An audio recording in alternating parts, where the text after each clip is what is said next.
Tú y yo estamos rodeados de la bondad de Dios. Señor, tú has sido bueno en mis peores momentos. En los momentos cuando quizás hemos pensado que tú no nos estaba mirando, no nos estaba oyendo o nos estaba disciplinando. Quizás fue en esos momentos donde mayor era tu bondad para con nosotros. Simplemente no la vimos, no la supimos interpretar, no la supimos valorar, oh Dios. Nosotros te pedimos en esta mañana que tú abras nuestros ojos para nosotros ver las infinitas bondades de nuestro Creador y Redentor. Señor, esta mañana, desde que nos levantamos, lo único que tú has hecho es ser bondadoso para con nosotros. Tú nos perdonas, tú nos alientas, tú nos das convicción, tú nos corriges, tú nos traes al camino, tú nos levantas, tú nos das libertad, tú nos das entendimiento, tú hablas con nosotros. Tú corriges mi hablar, tú corriges mi entendimiento. Y lo haces una y otra vez, una y otra vez, una y otra vez. No te cansas. Hoy está dispuesto a amarme tanto como el día que yo te recibí como mi Señor y Salvador. A pesar de mis caídas, a pesar de mis tropiezos, a pesar de mis pecados, a pesar de mis errores, mis faltas, mis insuficiencias, mis deficiencias en mi vida, tú has sido bueno. Inmensamente bueno. Bueno es Dios. Todo el tiempo. Y todo el tiempo, bueno es Dios. Dios es bueno. Nosotros lo afirmamos. Te damos gracias. Te bendecimos. Damos testimonio de esto. En Cristo Jesús. Y su pueblo dice, amén, amén. Bendiciones. El hecho de que tú y yo podamos leer la palabra de Dios en libertad, sin temor de que nadie nos venga a perseguir, toque la puerta de la iglesia, eso es parte de la bondad de Dios.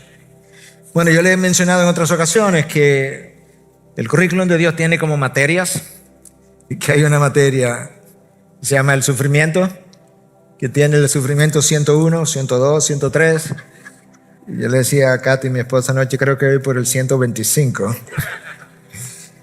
De manera que el tema o el título de mi mensaje esta mañana es el sufrimiento, una experiencia inevitable. El sufrimiento, una experiencia inevitable. Déjame contarte una historia. Helen Roosevelt fue una doctora, misionera británica. Pasó 20 años trabajando en el Zaire, África. Estando allá, en el año 1964, estalló una revolución. Los próximos 5 meses y medio fueron de tortura brutal. Esa es la palabra, subraya eso, brutal, para ella y sus colaboradores. De manera que llegó un momento que ella perdió toda esperanza y pensó que Dios se había olvidado de ella. Pero de repente un día ella se sintió abrumada, subraya esa palabra, no por las torturas, sino por el sentido de la presencia de Dios a su alrededor. Ella dice que luego entendió lo que Dios quería comunicarle, que ya no oyó a Dios audiblemente, pero fue como si lo hubiese oído. Esto es lo que Dios le comunicó. 20 años atrás, tú me pediste que te concediera el privilegio de ser misionera. El privilegio era la identificación conmigo. Lo que has vivido, eso es lo que significa identificarte conmigo.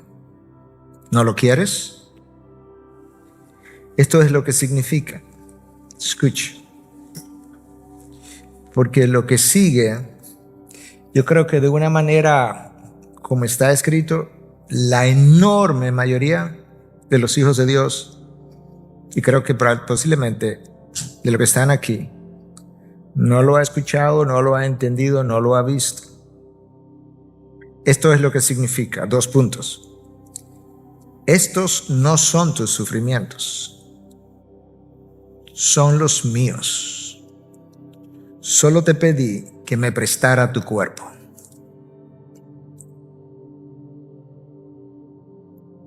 Eso no son tus sufrimientos. Está en la palabra revelado de esa manera. Pablo le llama: los padecimientos de Cristo son nuestros y los nuestros son suyos. Solo te pedí que me prestara tu cuerpo. Cuando uno pasa a través de circunstancias como esas, usualmente los profesionales de la conducta humana describen 4 etapas. Negación, donde tú no puedes creer que esto te haya acontecido a ti. Es difícil entrar en una etapa de negación en una experiencia como la que Roosevelt tuvo, pero personas que reciben un diagnóstico de cáncer, lo hemos visto una y otra vez, y otro tipo de diagnóstico, al principio no, los doctores se equivocaron, literalmente hablando. La segunda etapa es la etapa de la ira. Quizás esta sea la peor de todos, porque frecuentemente hay una ira contra aquellas personas que él o ella entiende son culpables de su sufrimiento. Y esa persona puede incluir el médico, yo he estado ahí, puede incluir el pastor, yo he estado ahí, puede incluir el esposo, puede incluir el amigo, puede incluir a Dios. Es más, puede incluir a la persona misma que está sufriendo, que te dice, y yo he estado en esas consejerías más de una vez: yo tengo rabia conmigo misma o conmigo mismo. Esa es la peor etapa. Por lo que Pablo dice en Efesios 4, 26 al 27, enójense pero no pequen, no sea que se ponga el sol sobre su enojo, ni den oportunidad al diablo. El enojo prolongado nos abre puertas enormes y nos hace vulnerables a la influencia de las fuerzas de las tinieblas como ninguna otra expresión del ánimo. La tercera etapa es la depresión. Después de mucho tiempo de ira, nuestras energías emocionales se consumen. No tengo fuerza para pelear. He perdido la esperanza. Todo se ve oscuro. Esto no va a cambiar. La cuarta etapa es donde Roosevelt entró. Es la única etapa bíblica, o es la única etapa que tiene contenido bíblico, es la única etapa madura, y es la que corresponde al entendimiento de Dios. Tú y yo necesitamos recordar que las circunstancias por las cuales atravesamos no es algo que Dios ignoró, no es algo que Dios no previó, no es algo que a Dios se le ha ido de la mano, no es ninguna de esas cosas. De manera que tú y yo necesitamos como entender qué es lo que la palabra de Dios dice acerca del sufrimiento en nuestras vidas y continuar viéndolo todo el tiempo como Dios lo ve.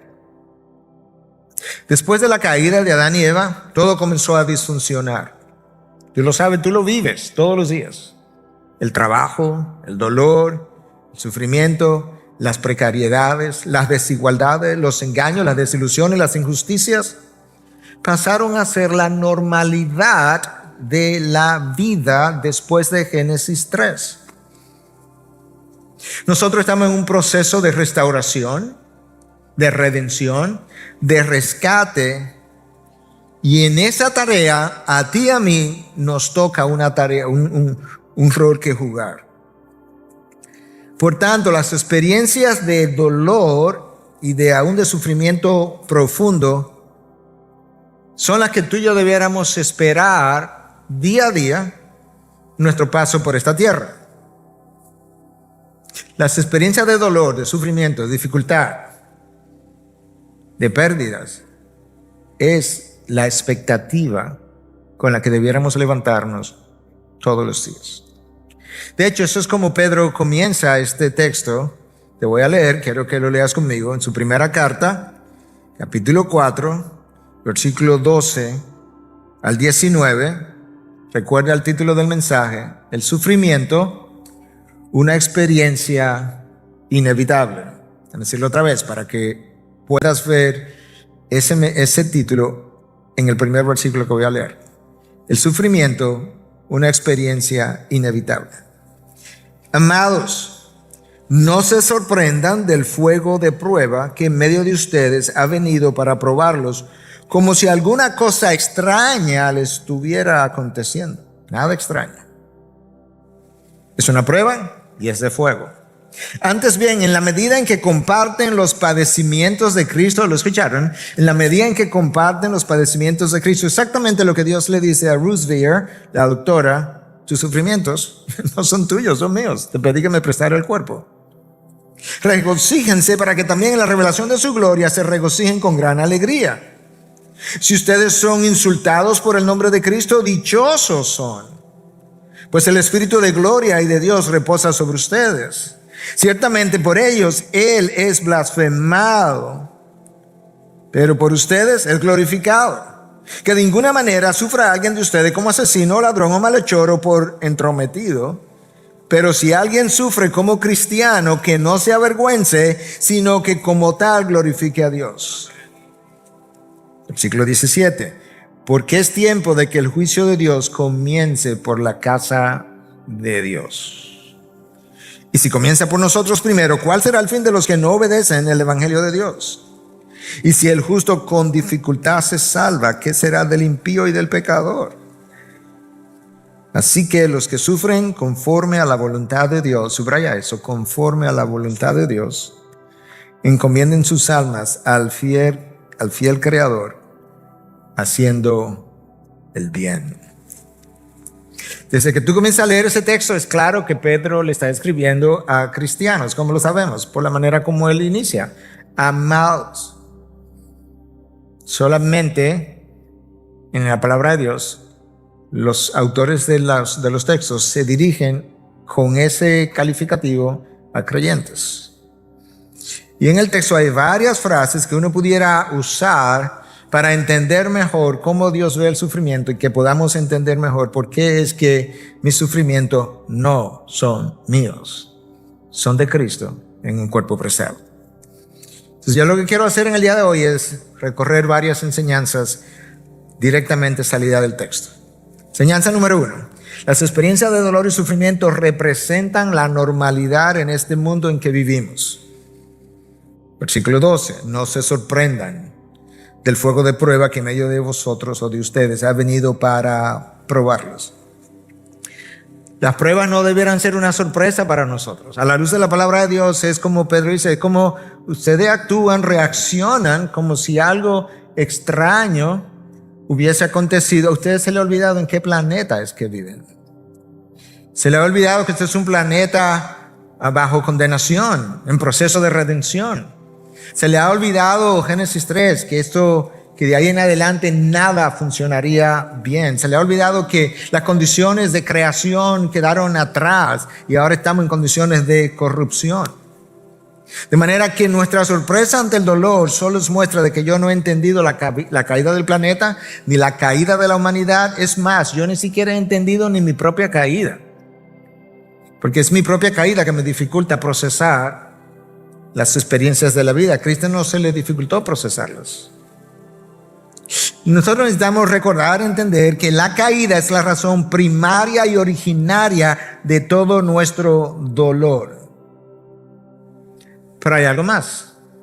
Yo necesito entender, a la luz de lo que Pedro reveló ahí en ese primer versículo, que estas pruebas son pruebas de fuego que vienen, el texto dice literalmente, para probarlos. No dice para condenarlos, pero para probarlos sí, para purificarlos, para separar lo que es de Dios de lo que no es de Dios, para separar los creyentes de los no creyentes. Esta pandemia ha separado a mucha gente que había estado en iglesias que hoy no están y quizás no vuelvan a estar.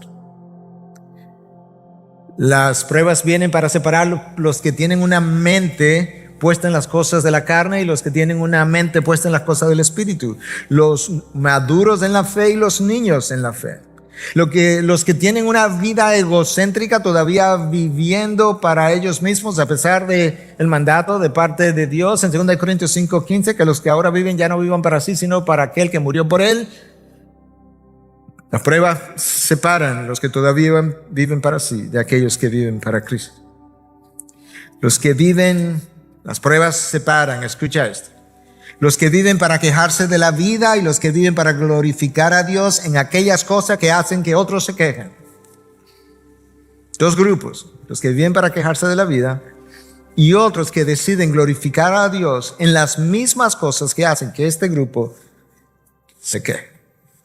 Amados, no se sorprendan del fuego de la prueba que en medio de ustedes ha venido para probarlos, como si alguna cosa extraña estuviera aconteciendo. Ese es el texto de la enseñanza número 1. Esa es la normalidad. Enseñanza número 2. En la vida venidera, Cristo nos ha llamado a compartir su gloria, pero en esta vida el llamado es a compartir sus sufrimientos y a convertir lo sufrido en gloria. En la próxima vida hay una gloria que nos espera y la vamos a compartir sin límites. En esta vida, esta es otra vida, en esta vida Cristo nos ha llamado no a compartir su gloria, sino a compartir sus sufrimientos, y en la medida en que yo entro en los sufrimientos de Cristo, como le llama Pedro y le llama Pablo, mi llamado es a tomar lo sufrido y convertirlo en gloria, como Cristo convirtió la cruz. El texto nos deja ver que esta vida no es como estaba supuesta a ser. Anterior a la caída, las cosas eran diferentes, pero el hombre distorsionó la obra del diseñador, y el diseñador Dios decidió con la distorsión del diseño trabajar en eso, con un diseño estropeado, para entonces redimirlo y volver a la condición anterior. Pero mientras tanto habría trabajo, dolor, sufrimiento, del que participó Cristo, del que encarnó Cristo, y que ahora a ti y a mí nos toca compartir con Él. Cristo encarnó el mayor trabajo, soportó el más profundo dolor y sufrió la peor experiencia.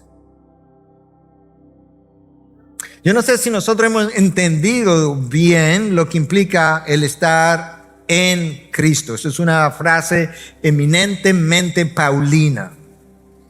Pablo repite la frase en Cristo, en Cristo, en Cristo. El número de veces ya se me fue de la memoria, pero es enorme. Yo no creo que nosotros entendemos eso.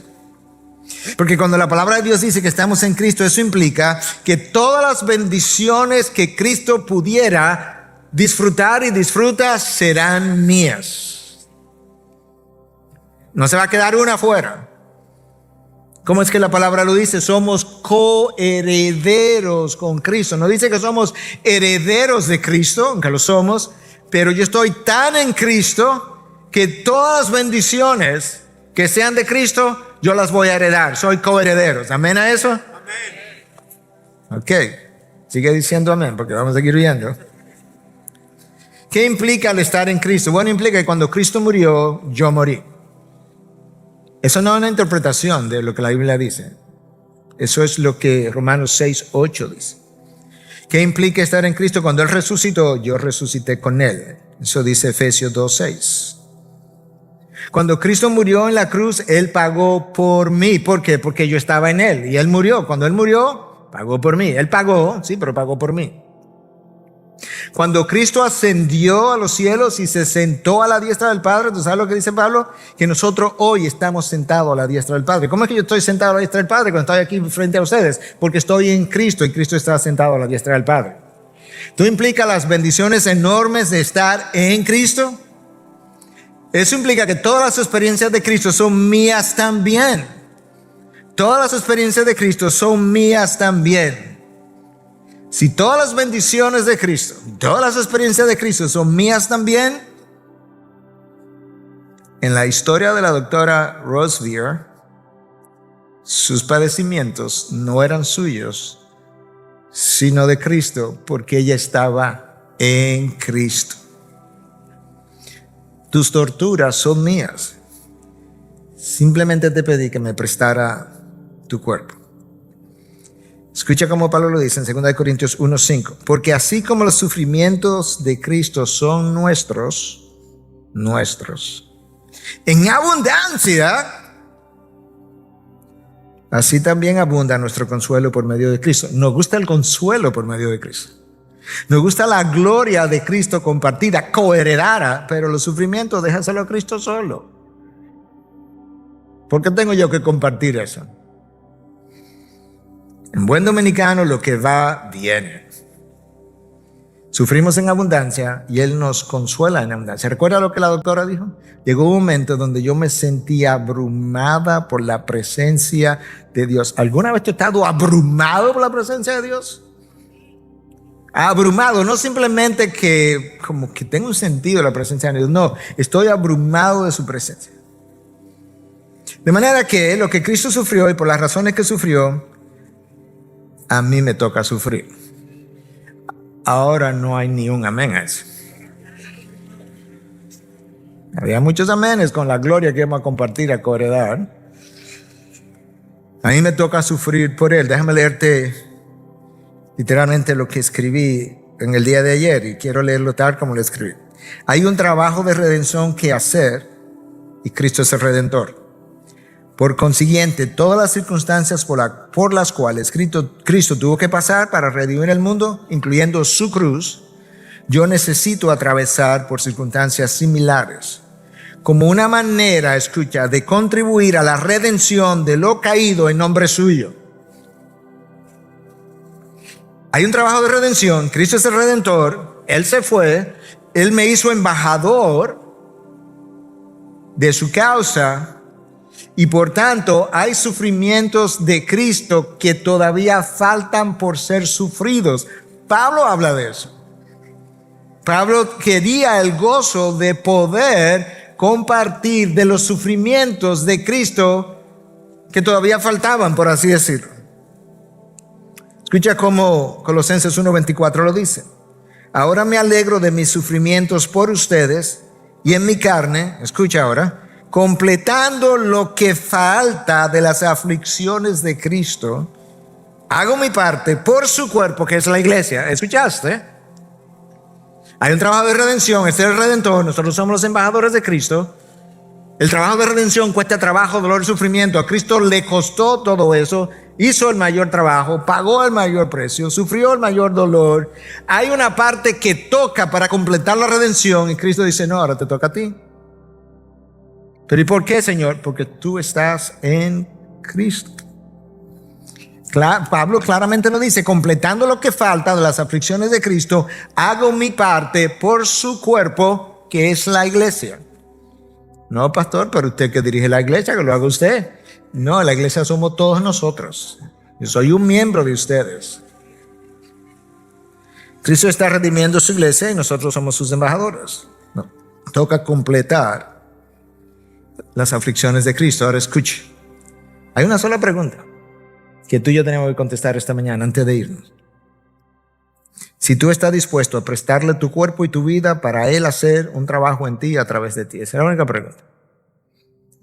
Si tú estás dispuesto a prestarle no solamente tu trabajo, tu cuerpo, también tu vida, porque puede ser que a mí no me toque sufrir lo que Helen Roosevelt sufrió. Probablemente no lo sé. Pero yo estoy dispuesto a que mi vida sea consumida por su causa como parte del trabajo que yo voy a agregar al trabajo de redención. Entonces, ante esa realidad, ¿cuál debe ser nuestra actitud frente a la vida y frente al dolor? Bueno, Pedro me dice, versículo 14, regocíjense. Regocíjense. Escucha el versículo 3 otra vez. Para que también en la revelación de su gloria se regocijen con gran alegría. Pedro entiende que mi regocijo no debe esperar hasta que el reino de Cristo sea instaurado.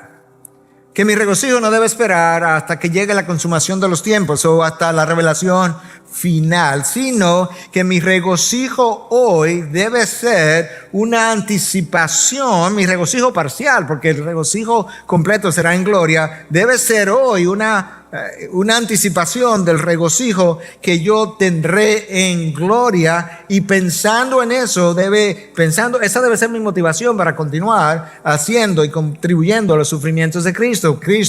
Hebreos 12:2 dice que por el gozo puesto delante de Él, ahí está, Cristo sufrió, toleró, soportó la cruz. En otras palabras, la cruz estaba aquí atrás, el gozo estaba allá adelante, Yo no me voy a enfocar en esto que está aquí atrás, en el madero donde me tienen clavado. Eso está atrás. Yo estoy enfocado en el gozo hacia el cual yo estoy caminando, y de esa manera tú y yo necesitamos caminar y correr también. El gozo delante es la motivación del dolor detrás.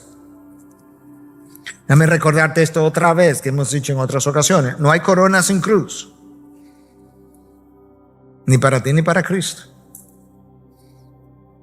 Él fue coronado como lo que él hoy es después de la cruz. No hay gloria sin vergüenza. Ni para ti ni para Cristo. No hay regocijo sin lágrimas. No hay resurrección sin muerte. No hay bendición final sin sufrimiento inicial. No hay bendición final sin sufrimiento inicial. No olvides lo que dijo el gran teólogo Agustín en el siglo V, los años 400 y tantos. Dios tuvo un solo hijo sin pecado, pero no ha tenido uno solo sin dolor. Dios tuvo un solo hijo sin pecado, pero no ha tenido uno solo sin sufrimiento. La narración con la que yo inicié, yo creo que fue un buen punto de arranque para entender lo que el texto tiene que enseñarnos hoy. Enseñanza número 3. El insulto, el oprobio, el rechazo y aún los sufrimientos sufridos por causa de Cristo representan una bendición en sí misma. ¿Cómo, pastor? ¿No sería una contradicción que usted quiso decir? No. El insulto, el oprobio, el rechazo y aún los sufrimientos, escucha, por causa de Cristo. Porque si es por mi pecado es otra cosa. Representan una bendición en sí mismo. Versículo 14. Si ustedes son insultados por el nombre de Cristo, dichosos son. La Reina Valera del 60 dice bienaventurados son.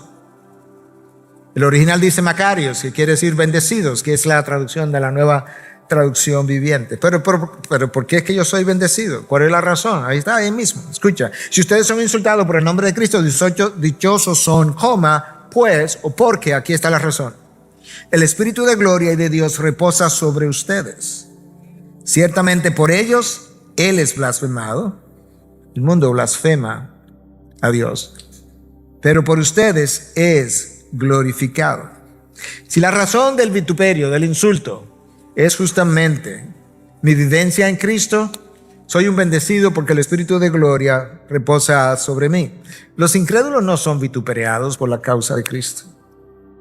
Los que dicen ser cristianos y no lo son, ellos no son insultados porque viven para Cristo. No, ellos viven para sí mismos.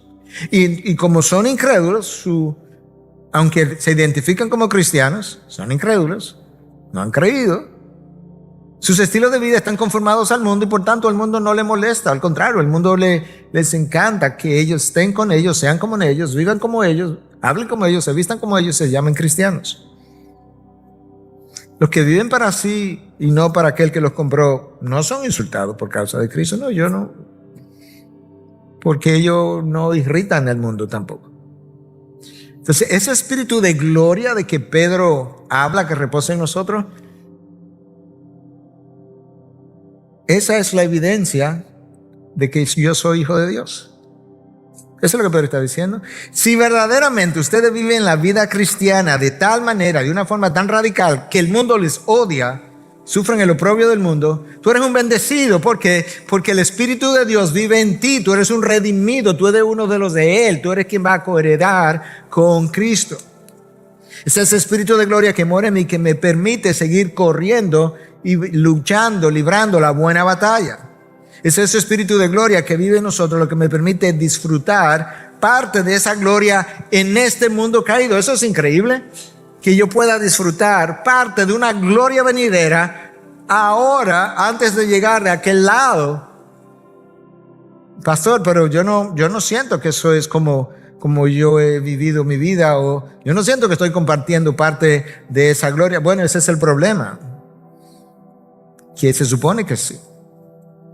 Escucha, en Hechos, no te voy a narrar ni a leer todo el capítulo de Hechos 6 y 7, el capítulo 7 es enorme, pero narran el martirio de Esteban. Esteban estaba en un momento dado defendiendo la fe cristiana. Algunos en la sinagoga, dice la narración, se levantaron contra él y lo insultaban, y mientras eso ocurría, dice que en un momento dado ellos vieron su rostro y lucía como la de un ángel. ¿Qué tú piensas que estaba pasando en ese momento? Que el Espíritu de gloria que moraba en él resplandeció en gloria. Esteban estaba siendo vituperado, pero estaba siendo bendecido. Esa es la realidad. Y Esteban siguió defendiendo la causa de Cristo. Y los pegó contra la espada y la pared, recorriendo toda la historia del pueblo de Israel y toda su rebelión. Y ellos no podían contender con él y se enardecieron aún más. Pero escucha lo que dice el versículo 55-56 del capítulo 7 de Hechos. Pero Esteban, lleno del Espíritu Santo, fijó los ojos en el cielo, vio la gloria de Dios de este lado de la eternidad, y a Jesús de pie a la diestra de Dios, y dijo: veo los cielos abiertos y al Hijo del Hombre de pie a la diestra de Dios.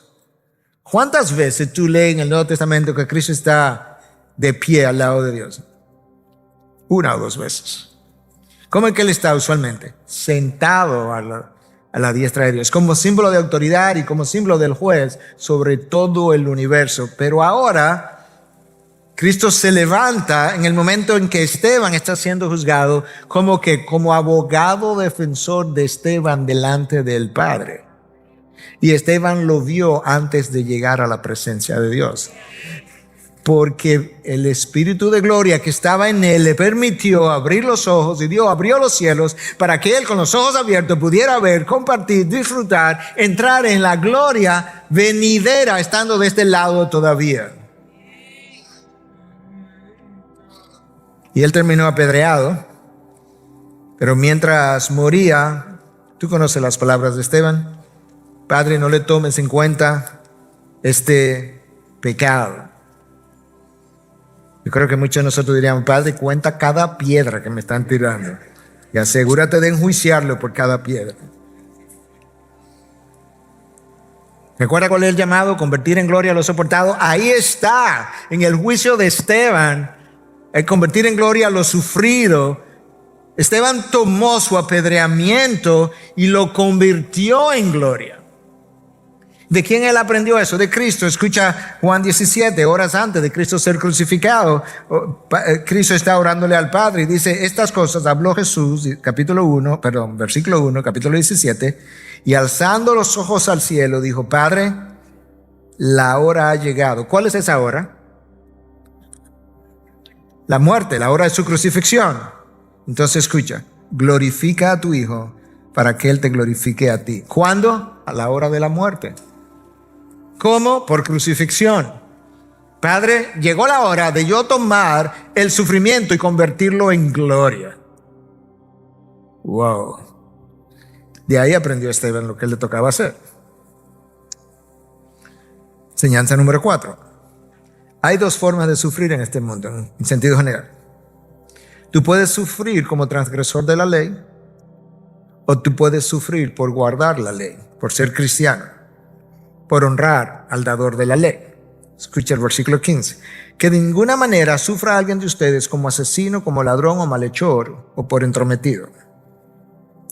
En otras palabras, ciertamente la palabra nos llama a sufrir con gozo, a regocijarnos en el sufrimiento por causa de Cristo, pero no por ser malhechor, ni ladrón, ni asesino. Bueno, esos son pecados extremos que Pedro usó simplemente porque ahí lo podríamos ver todos. Pero al mismo tiempo está tratando de ayudarme a entender que hay sufrimiento que viene simplemente por yo también ser un violador de la ley.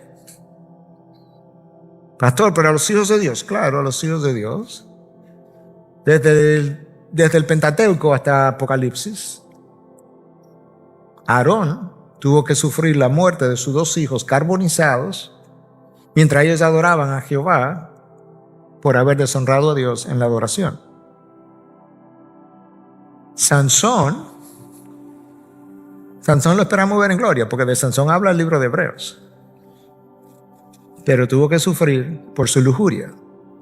Murió con los ojos sacados incluso. David tuvo que sufrir enormemente por su pecado con Betsabé. De manera que nosotros podemos sufrir como cristianos Por causa de Cristo podemos sufrir por causa nuestra. Ahora el énfasis de Pedro es este, versículo 16. Pero si alguien sufre como cristiano, ahí está, que no se avergüence, sino que como tal glorifique a Dios. Hay un llamado a no avergonzarnos, hay un llamado a no hacer lo que lamentablemente Pedro hizo y que nos dejó de ejemplo, que a la hora de ver el sufrimiento acercarse, negó a Cristo. Eso es negar a Cristo, eso es avergonzarte de la causa de Cristo. Y Pedro está diciendo, si a alguno toca sufrir como cristiano, no se avergüence, no eche para atrás, no niegue la causa, no baje la bandera, no diga, no, yo estaba relajando, yo era cristiano, pero yo realmente pues, no soy. Pablo le escribe a Timoteo. Pablo, cuando tú lees la segunda carta de Pablo a Timoteo, es una carta intensa, es una carta personal, es una carta final, ya no hay tercera de Timoteo. Este es el último documento de Pablo antes de morir. Y en esa carta, Pablo estaba preocupado. Tú puedes sentir la preocupación de Pablo de que Timoteo, a quien Pablo le llevaba como 30 años, se pudiera retractar a última hora. Y Pablo le escribe en 1:8 de esa carta, le dice, por tanto, no te avergüences del testimonio de nuestro Señor, ni de mí, prisionero suyo. ¿Te das cuenta? Pablo dice, yo estoy en cárcel. Pablo estaba en una cárcel ahí, la última cárcel de Pablo en Roma. Pablo estuvo en cárcel 2 veces en Roma, esta es la última, la segunda. Y dice, yo soy un prisionero, no de Nerón, no del Imperio Romano, no de Cristo. ¿Por qué? Porque yo estoy en Cristo. Y si estoy en la cárcel y estoy en Cristo, estoy en una prisión suya. Sino, escucha, participa conmigo en las aflicciones por el evangelio según el poder de Dios. Participa conmigo, Timoteo, en las aflicciones que todavía restan, que todavía quedan por el evangelio, y participa según el poder de Dios. En otras palabras, si vas a participar en el poder de la carne, te vas a quejar, vas a sufrir, vas a llorar, vas a gritar, vas a estar cobijándote continuamente. Pero sabes que no estás supuesto a ser así, estás supuesto a pasar por las aflicciones conforme al poder de Dios. Ese es el poder del Espíritu de gloria que mora en ti. Por eso nos dieron el Espíritu de gloria. Seréis mis testigos. En el original dice, seréis mis mártires.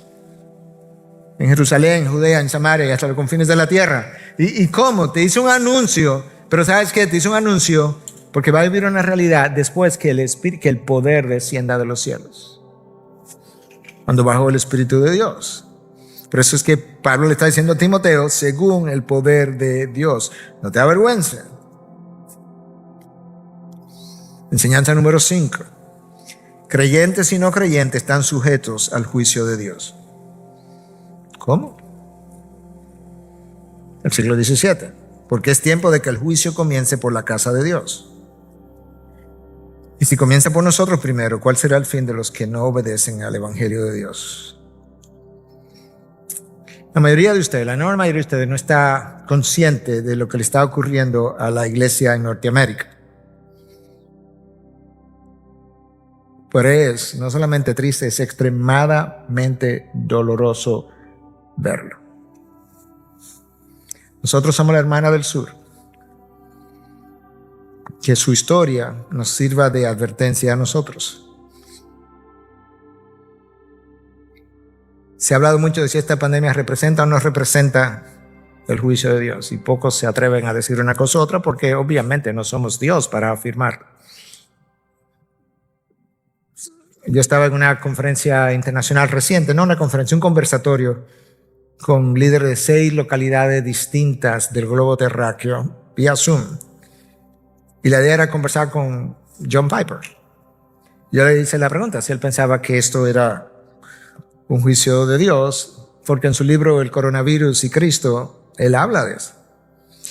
Y él obviamente no quiso ser muy dogmático, pero él dijo, puede ser.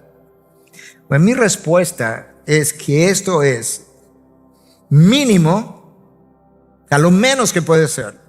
Es un llamado de Dios al mundo y a su iglesia.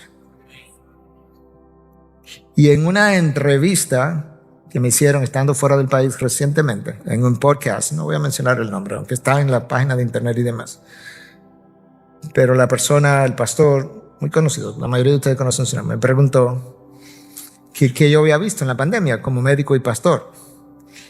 Y él, antes de que yo contestara, me dice, porque yo he visto poco arrepentimiento.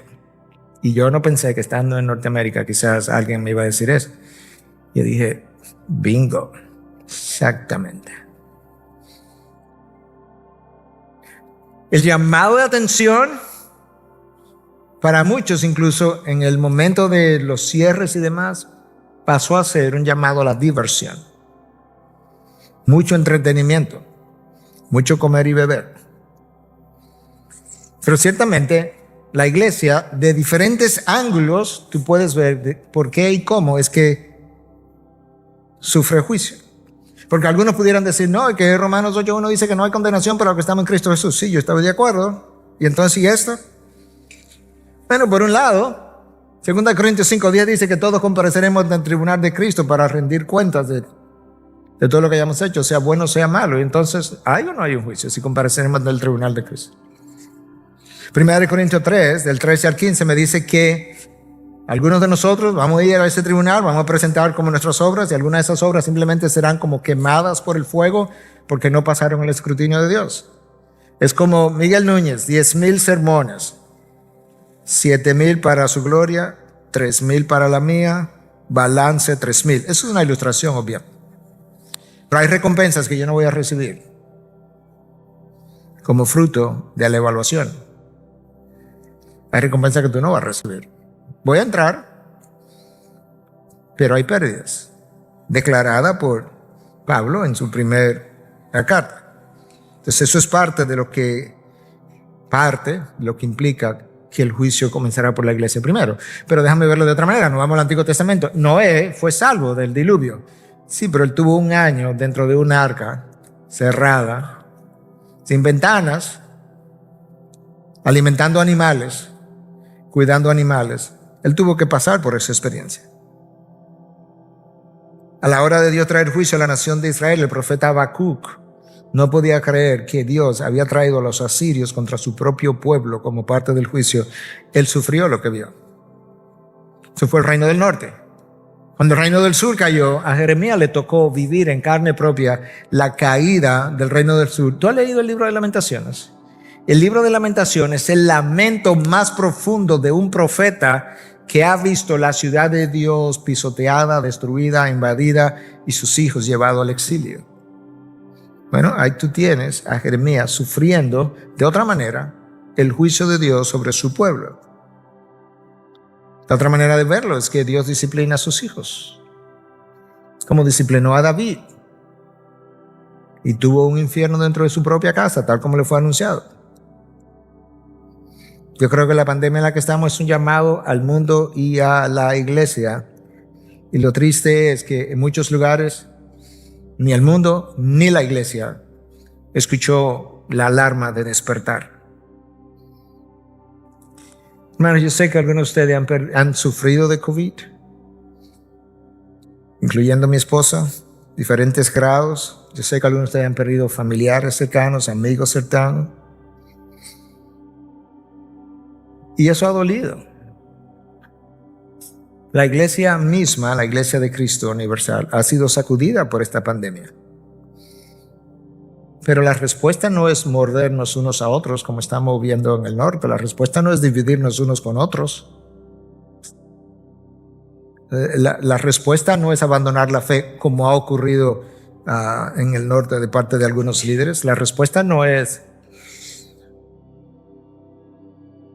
las enormes caídas que hemos visto en los últimos años y en los últimos meses en el norte de líderes de Dios.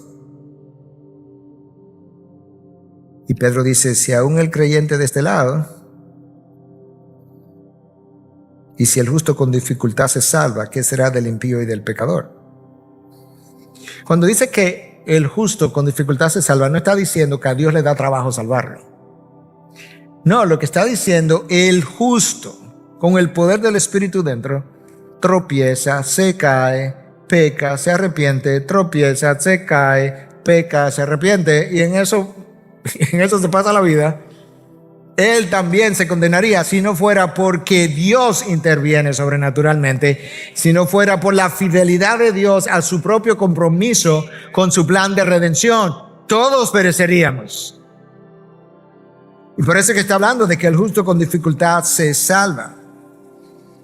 Pero de aquí a que entremos en gloria hay mucho trabajo y mucha dificultad por el cual pasar. Cristo lo dijo, en este mundo tendréis tribulación, aflicción. Pablo hablando y Lucas registrando esto en Hechos 14:22. Es necesario que a través de muchas tribulaciones entremos en el reino de Dios. ¿Lo escuchas? No está diciendo Pablo con eso que es necesario que para yo ganarme la salvación pase por la tribulación. No. Ya siendo creyente, falta mucha tribulación que atravesar y es necesario que atravesemos por ella para entrar al reino de Dios. Si vives en este mundo, tendrás tribulación. Si eres cristiano, tendrás tribulación. Si eres un cristiano piadoso, comprometido con la causa, ahí es que tendrás tribulación de verdad. No, pues mejor soy un pagarito, pastor. Bueno, buena suerte del otro lado de la gloria. ¿Qué es lo que Pablo le dice a Timoteo? Todo el que quiera vivir piadosamente será perseguido. Todo el que quiera vivir piadosamente. Enseñanza número 6 y última. La manera de sufrir bien es encomendando nuestras vidas a la voluntad de Dios, sin reservas ni condiciones, porque tenemos fe absoluta. Oye, ¿por qué es que tú vas a encomendar tu vida a la voluntad de Dios? No porque no te queda de otra, porque eso es como patético. No sé si se dice eso en español, pathetic. No, la razón por la que tú vas a encomendar tu vida sin reservas ni serviciones, ni condiciones, es porque tenemos fe absoluta en la sabiduría, el poder y en la soberanía de Dios. Versículo 19 y último del texto de hoy. Así que los que sufren conforme a la voluntad de Dios encomienden sus almas al fiel creador, al fiel, subrayado, creador, haciendo el bien. Si sufre conforme a la voluntad de Dios, implica que mi sufrimiento no es por lo que un Sansón hizo, no es por mi pecado, es un sufrimiento por la causa de Cristo, por ser cristiano. Y que yo llegue a entender que los planes de Dios son muy superiores a los míos, independientemente, hermano, independientemente de cuáles sean las circunstancias en las que a mí me toca vivir. Yo puedo vivir en negación, yo puedo vivir en ira, yo puedo vivir en depresión, o yo puedo entrar a la aceptación de los propósitos de Dios, confiado en la sabiduría y en el poder y soberanía de nuestro Dios. Cristo no necesitaba la cruz, pero tú sí. Cristo no necesitaba que sus pecados fueran perdonados, pero tú y yo sí. Cristo no necesitaba encarnarse, pero tú y yo sí. ¿Y sabes qué? Que quizás hay cosas que yo no necesito necesariamente, que lo dudo, pero quizás hay alguna cosa que yo no necesito, pero ¿sabes qué? Quizás el otro sí. Quizás hay cosas que Katy no necesite como fruto de estar casada conmigo, pero ¿sabes qué? Quizás yo sí. Entonces Cristo puede entrar en la encarnación e ir a la cruz, pasar los padecimientos para sufrir cosas que Él no necesitaba, pero por causa del proceso de redención, pero tú y yo no estamos dispuestos a hacerlo. No. ¿Sabes lo que el Hijo hizo? El Hijo, es una ilustración, le prestó su vida al Padre para que el plan de redención pudiera ser llevada a cabo. Y la pregunta es si tú y yo estamos dispuestos a contribuir a llenar los sufrimientos de Cristo en la medida que Él continúa llevando a cabo sus propósitos. Los planes de Dios, tú y yo tenemos que estar de acuerdo que los planes de Dios son muy superiores a los míos. Y si estamos de acuerdo, ¿por qué es que luchamos tanto con la voluntad de Dios? ¿Por qué es que nos rebelamos tanto? ¿Por qué no estamos de acuerdo con Él continuamente? Hermano, tú le pides cosas a Dios que Dios no te da, pero hay una cosa, Dios te da. No hay una sola vez que tú hayas pedido que no te haya dado. Escúchame, pero vete al paso ahora. ¿Ok? Cristo dijo, el que pide, recibe. Al que toca, se le abrirá. Garantías. Sí, pastor, pero yo le pido y no me da lo que yo quiero. Eso es otra cosa. Cristo no dijo, pide que te voy a dar lo que quieras. Ahora, si tú entiendes el carácter de Dios verdaderamente, si tú conoces al Dios que se ha revelado aquí, tú tienes que aceptar, afirmar, aplaudir el hecho de que cada vez que Dios te da algo en respuesta a una oración, lo que Él te da es muy superior a lo que le estaba pidiendo. O Dios no es Dios. Muy superior. Pero es el que pide, recibe. Pero recibe lo mejor de lo que esa petición pudiera estar esperando. Es que no creemos el carácter de Dios o no lo conocemos. Los que sufren conforme a la voluntad de Dios encomienden sus almas al fiel Creador. ¿Por qué? Porque Dios hace las cosas conforme a consejo de su voluntad. Eso es Efesios 1:11. Todas las cosas Dios las hace conforme al consejo de su voluntad. Daniel nos ayuda a entender en 4:35. Dice, Él, Dios, actúa conforme a su voluntad en el ejército de los cielos y entre los habitantes de la tierra. Escucha, nadie puede detener su mano ni decirle, ¿qué has hecho? Yo sufrí una pérdida, lo que tú quieras. ¿Qué tú has hecho? Porque Dios pudiera decirme, ¿y tú? Además, el barro no puede cuestionar al alfarero. Paul Tripp, en su último libro, nos dice algunas cosas acerca de la forma como nos quejamos, que yo compartí ya con como 150 líderes de nuestra iglesia hace un par de semanas atrás. Escucha lo que Tripp dice. Una queja horizontal, que son todas nuestras quejas, es una queja contra aquel que ejerce señorío sobre las circunstancias. Uy. ¿Te quejaste ayer? ¿Contra qué? Contra Dios. Y él dice lo siguiente, él dice, lo que sigue ahora, él mismo dice, es mortal. Es una frase, una palabra que usan mucho los jóvenes. No, eso estaba mortal. Bueno, Tripp dice de su propia afirmación, esto que viene ahora es mortal. Bueno, aquí dirían el final. O el final. Escucha ahora lo que él dice. Una vida de quejas, en silencio o no, en otras palabras, yo pudiera vivir una vida de quejas ni sin hablar. Afecta o altera tu confianza en la sabiduría, la bondad y la fidelidad de Dios. Claro, porque ¿quién es que te tiene ahí, mi Dios? Hermano, ¿quién es que me tiene donde me tiene? Dios. Y él decía entonces, una comunidad de líderes, en este caso una comunidad de ovejas, que desarrollan una cultura de queja, está en peligro espiritual. En el desierto, si lee la historia del Éxodo, mucha gente murió. En un día, 24,000 cayeron por quejas. Creo que ese es el número, puedo estar equivocado.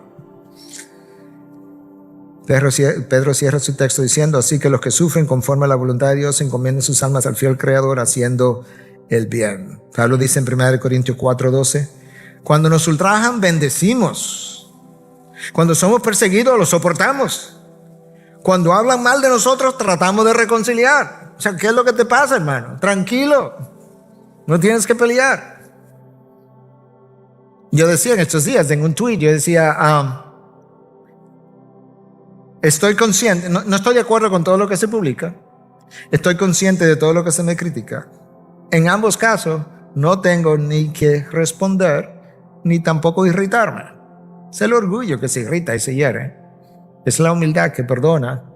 Y cerraba el tweet diciendo, ten paz, tranquilo, quédate reconciliado. Un afán por responderle a todo el mundo que escribe algo con lo que yo no estoy de acuerdo.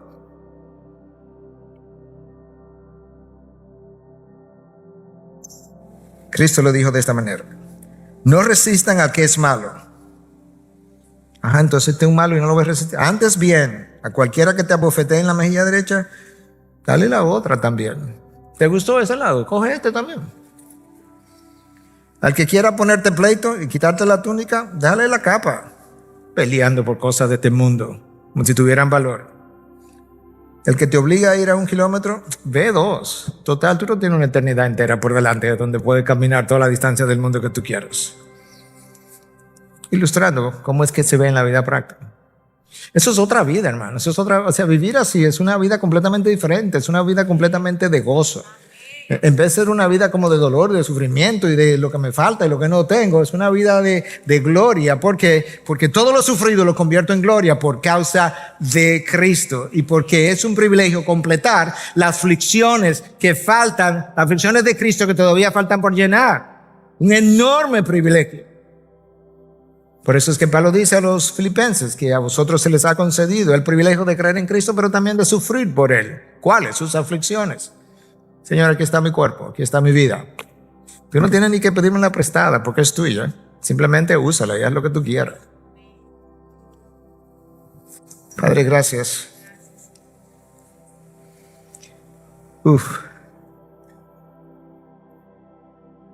Pesado pensar, Dios, como mis sufrimientos son míos. Quizá alguno de nosotros está pensando, sí, pero a mí es que me duele. Y a ti también. De hecho, eso dices tú en tu palabra del libro del pueblo hebreo, que en todas sus aflicciones tú también estuviste afligidos con ellos. Señor, ayúdame a entender mejor lo que implica estar en Cristo. Es todo un paquete.